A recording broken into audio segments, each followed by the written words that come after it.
नमस्कार सम्पूर्णमा टियुले 3 वर्षे बीबीएस को चाहिँ थर्ड इयर को चान्स एक्जाम लिँदैछ। 18 गतेबाट एक्जाम हुने भनिएको थियो, पोस्टपोन्ड भएको छ माघ 25 गतेको लागि र एक्जाम सेन्टरहरू पनि विकेन्द्रीकृत हुने भएको छ। काठमाडौँमा मात्र एक्जाम हुने भनिएको थियो, त्यो कुरा अहिले परिवर्तित भएको छ। 3 वर्षे बीबीएस को थर्ड इयरमा फाइनेन्स कन्सन्ट्रेसन अन्तर्गत यदि तपाईँले फन्डामेन्टल्स अफ इन्भेस्टमेन्टको तयारी गर्दै हुनुहुन्छ भने 100 मार्क्सको तपाईँले एक्जाम दिने हो। पास हुनलाई तपाईँलाई 35 मार्क्स चाहिन्छ।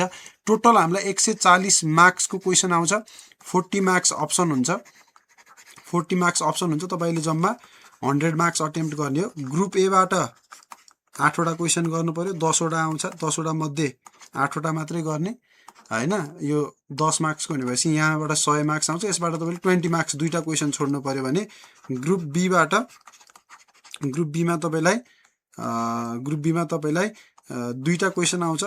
20 मार्क्स वाला 40 मार्क्स भयो। जम्मा एउटा मात्रै गर्ने, 20 मार्क्सको गर्ने हैन। यहाँनिर 80 मार्क्स गर्ने, यहाँनिर 20 मार्क्स गर्ने गर्दाखेरि 100 मार्क्स चाहिँ तपाईँले ग्रुप ए र ग्रुप बीबाट यसरी गर्नुहुन्छ। यो कोर्समा इन्भेस्टमेन्टमा लगानीका कुरामा चाहिँ हामीले लगानीकै विषयमा कुराकानी गर्ने हो। फन्डामेन्टल्स अफ इन्भेस्टमेन्ट हाम्रो सब्जेक्टको नाम छ।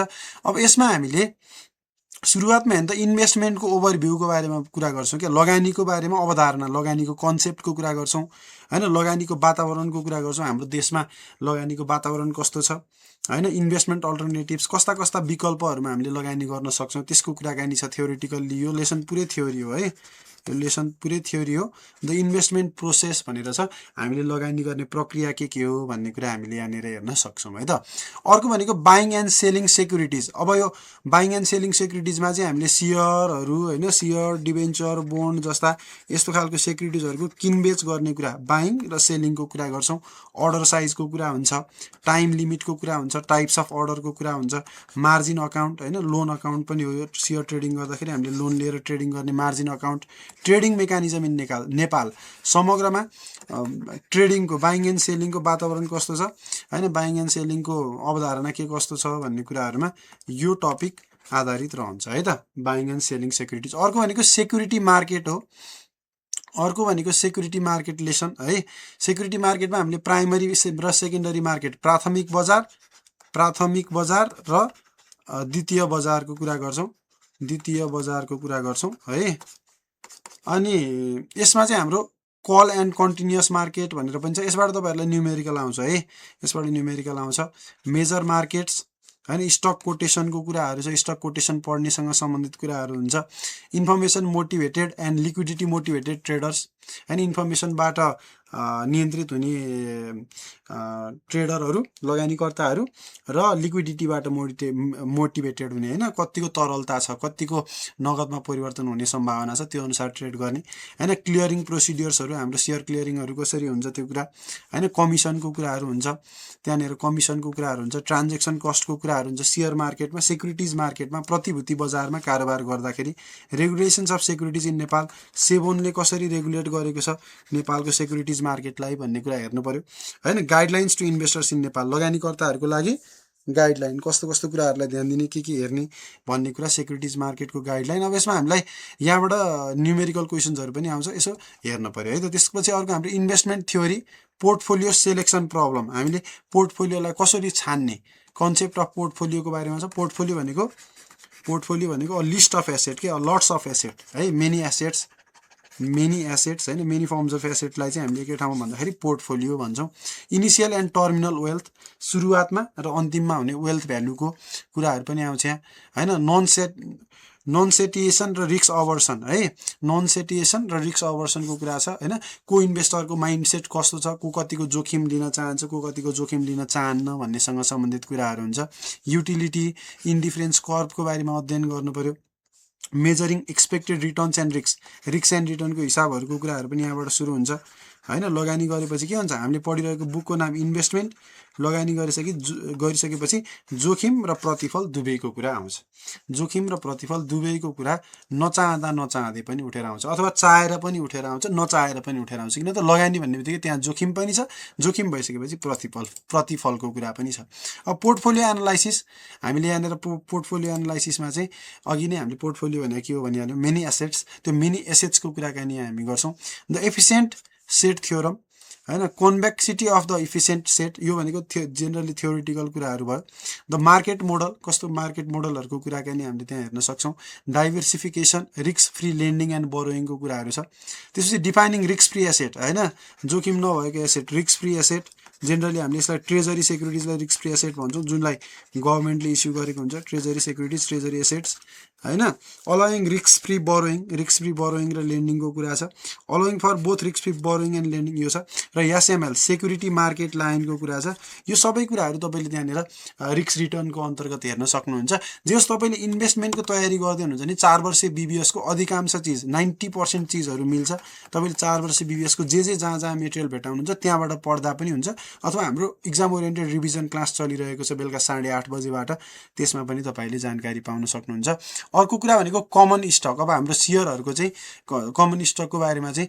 विविध राइट्सहरूको कमन स्टकको फिचर्सहरूको कुरा गर्छौँ कमन स्टकको क्यारेक्टरिस्टिक्स कमन स्टकको के कस्तो गुणहरू हुन्छ त्यो गुणहरूको बारेमा छलफल गर्नु पर्यो त्यसै गरी द कर्पोरेट फर्म हैन क्याश डिभिडेन्ड स्टकहरुमा लगानी गरिसकेपछि डिभिडेन्ड प्राप्त हुन्छ एज अ रिटर्न त्यो डिभिडेन्डको बारेमा कुरा गर्नु पर्यो हैन त्यसपछि स्टक डिभिडेन्ड्स एन्ड स्टक डिभिडेन्ड र स्टक स्प्लिटको डिफरेन्स पनि तपाईले पढ्नु भयो हुन्छ हैन यो कुरा त हामीले उता कर्पोरेट फाइनान्समा पनि हेर्छौं स्टक डिभिडेन्ड स्टक स्प्लिटको कुरा डिफरेन्स बिट्विन पढ्नु होला त्यसपछि प्रिएम्प्टिभ राइट्स हैन पूर्वाधिकारको कुरा x anti and x post values यो भनेको एक्स राइट र after rights offering x right र बिफोर राइट अफरिङको कुराहरू हुन्छ त्यसै गरी हाम्रो डिभिडेन्ड डिक्लेरेसनको डेटहरुको बारेमा कुराहरू हुन्छ त्यो कुराहरूलाई नि हामीले हेर्नु पर्यो कमन स्टक बिटाज हैन स्टकमा हुने रिस्कहरु बिटा रिस्कको कुरा गर्नु पर्यो ग्रोथ भर्सेस भ्यालु यसको कुराहरूलाई पनि हामीले हेर्न पर्ने हुन्छ फाइनान्शियल एनालाइसिस अफ कमन स्टकलाई हामीले के कुराले एनालाइसिस गर्ने भन्ने कुरा हुन्छ रिजन फर फाइनान्शियल एनालाइसिस हामीले किन फाइनान्शियल एनालाइसिस गर्छौं भनेर हेर्नु पर्यो अर्को भनेको टेक्निकल एनालाइसिस अब शेयर मार्केटको टेक्निकल एनालाइसिस भन्नेबित्तिकै हामीले क्यान्डलस्टिकलाई विशेष गरी बुझ्ने गर्छौं अब यो क्यान्डलस्टिकको कुरालाई भन्दा पनि फन्डामेन्टल एनालाइसिस अन्तर्गत हामीले रेशियो एनालाइसिस पढ्छौं नि हैन liquidity ratio profitability ratio solvency ratio कम्पनीहरुको यस्तो रेशियोहरु fundamental analysis financial statement analysis यो कुराहरुलाई पनि हामीले यो टपिक अन्तर्गत हेर्नु पर्ने हुन्छ है त अब अर्को डिभिडेन्ड डिस्काउन्ट मोडल यो डिभिडेन्ड डिस्काउन्ट मोडल अन्तर्गत हामीले स्टक भ्यालुएसन गर्नको लागि सोध्छ हिसाब यसबाट हामीलाई 20 मार्क्सको क्वेशन पनि आइराछ है 20 मार्क्सको लागि कुन इम्पोर्टेन्ट भन्दाखेरि यो एउटा डिभिडेन्ड डिस्काउन्ट मोडल भन्ने टपिक एउटा इम्पोर्टेन्ट अर्को हाम्रो रिस्क रिटर्न अगाडि हामीले पोर्टफोलियो रिस्कको कुरा गर्यौं नि यो पनि 20 मार्क्सको लागि यो पनि आउन सक्छ है 20 मार्क्सको पनि एउटा न्यूमेरिकल आउँछ नि त त्यसको लागि है अब यसमा यो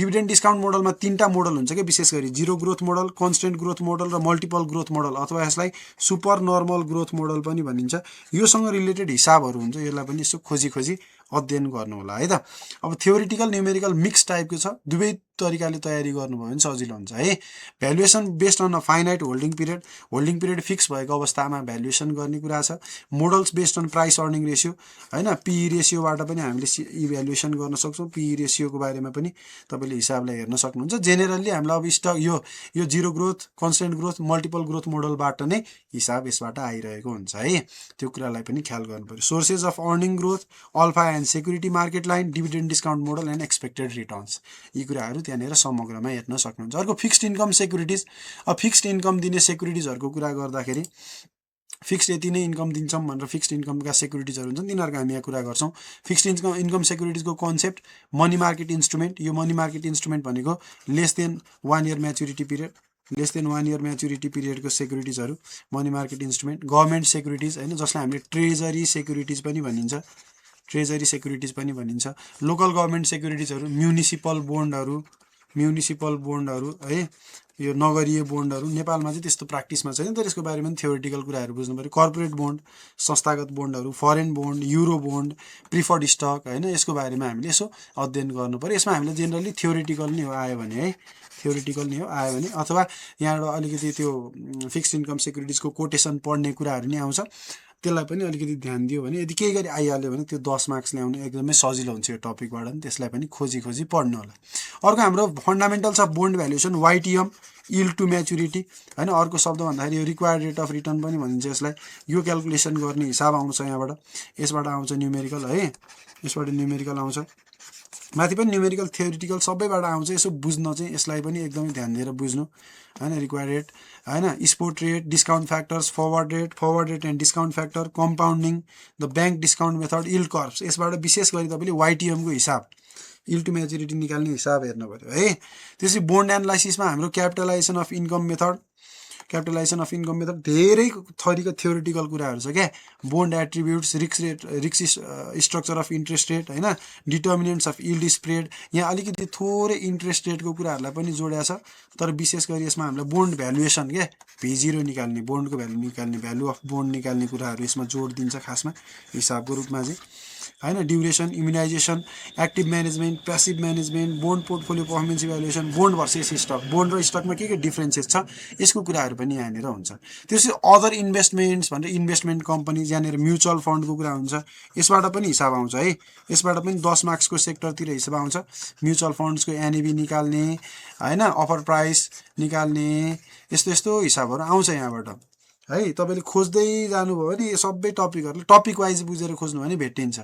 ओके, NAV को कुरा गर्ने, नेट एसेट भ्यालु निकाल्ने, major types of investment companies, लगानी कम्पनीहरू कस्ता छन् हैन, इन्भेस्टमेन्ट पोलिसिज, लगानीको नीतिहरू के छ, mutual fund taxation, mutual fund performance, evaluating mutual funds, close end fund premiums and discount र म्युचुअल फन्ड्स इन नेपाल, नेपालमा प्रचलनमा रहेका म्युचुअल फन्डको कुराकानी गर्ने। यसरी नै यो टपिक सकिन्छ हैन। अब यसको तपाईँहरूलाई मैले मोडल सेटको सोल्युसन पनि रेडी नै गरेर राखिरहेको छु। मोडल सेटको सोल्युसन पनि तपाईँहरूलाई यो भिडियो अपलोड भएको 2-4 घण्टाभित्रमा आइसक्छ। तपाईँले हामीलाई टिकटकमा, युट्युबमा कहाँ हेर्दै हुनुहुन्छ, हामीलाई केही जानकारीका लागि सम्पर्क गर्नु परेमा हाम्रो नम्बर रहेको छ 9767 2799 है त। 9767 2799। अलि बुझिएन कि है, अलि बुझिएन कि 9767 2799 है त। हेर्नु त, 9767 2799 यो नम्बरमा हामीलाई सम्पर्क गर्नुहोला। अरू थप जानकारीका लागि हामीलाई फलो गर्नुहोला।